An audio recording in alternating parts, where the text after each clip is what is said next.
안녕하세요. 시내가 책방입니다. 저는 책방지기 한 걸음씩입니다.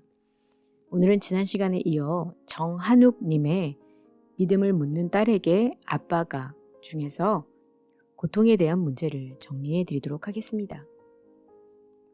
딸은 질문합니다.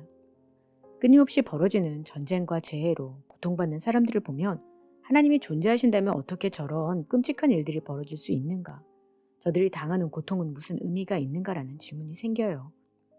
인간을 사랑하는 정의로운 신이 우리가 사는 세상을 지배한다면 죄 없는 사람들이 끊임없이 고통당하는 세상의 현실을 어떻게 설명할 수 있죠?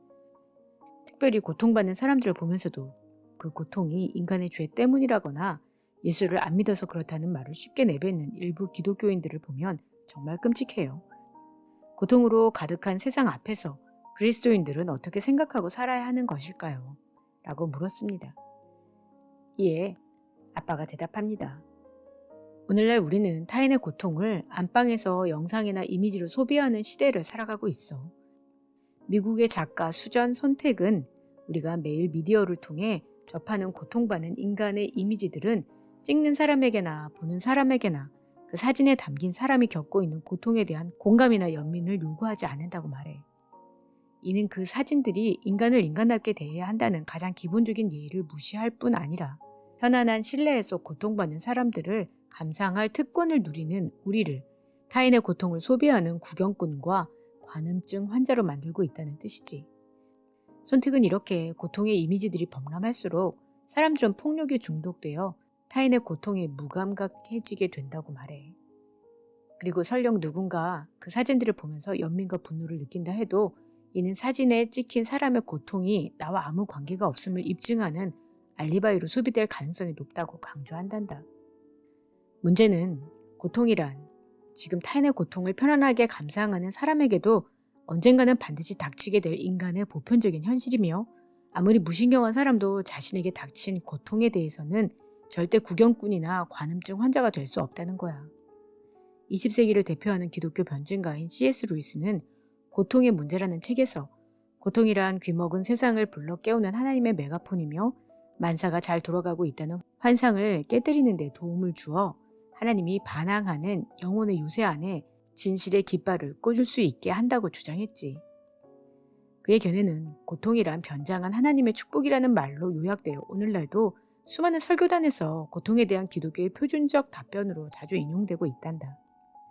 그러나 루이스는 막상 인생 말년에 사랑에 빠졌던 여성이 암으로 세상을 떠나자 처참할 정도로 자기 통제를 잃고 무너지고 말지. 그는 사랑하는 사람의 죽음 앞에서 대답은 없다. 그저 담긴 문, 철의 장막, 텅 빈 허공, 절대적인 무의 세계만 있을 뿐 구하여도 얻지 못하리라. 구하다니 내가 바보였다라고 절규하면서 대체 하나님은 어디 계시기에 우리가 번성할 때는 사령관처럼 군림하시다가 환난의 때에는 이토록 도움 주시는데 인색하신 것일까? 라고 울부짖어. 고통은 어떤 이론이나 설명으로도 완벽히 이해되지 않은 수수께끼이자 삶의 어려움과 절대자의 심연을 보여주는 신비로 남아있어. 그러나 나는 살아가면서 고통에 대해서도 확실하다고 말할 수 있는 세 가지 사실이 존재한다는 것을 점차 깨달아가고 있단다. 그 세 가지란 지금 고통당하는 사람들에게 당장 필요한 것은 설명이나 훈계가 아니라 공감과 위로라는 것. 내 고통은 타인의 고통에 대한 무지와 무감각을 깨우는 가장 효과적인 각성제라는 것.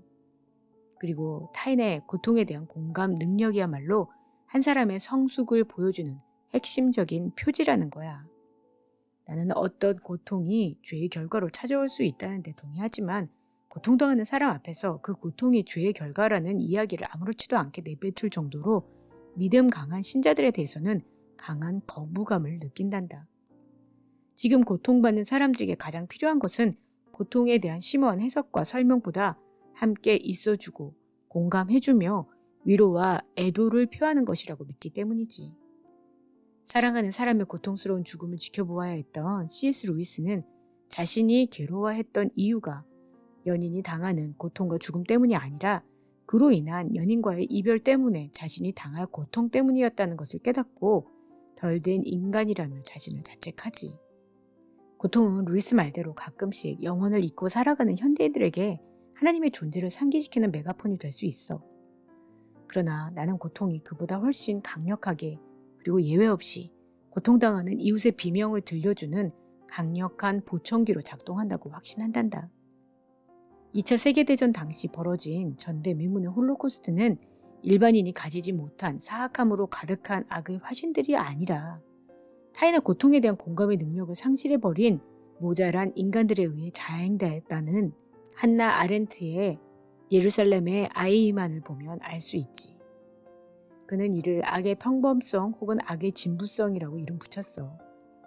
아렌트의 이해를 단순화해보면 의인이란 타인의 고통에 대해 공감할 줄 아는 능력을 갖춘 사람이며 죄인은 타인의 고통에 대한 감수성을 잃어버린 사람이라고 말할 수 있어.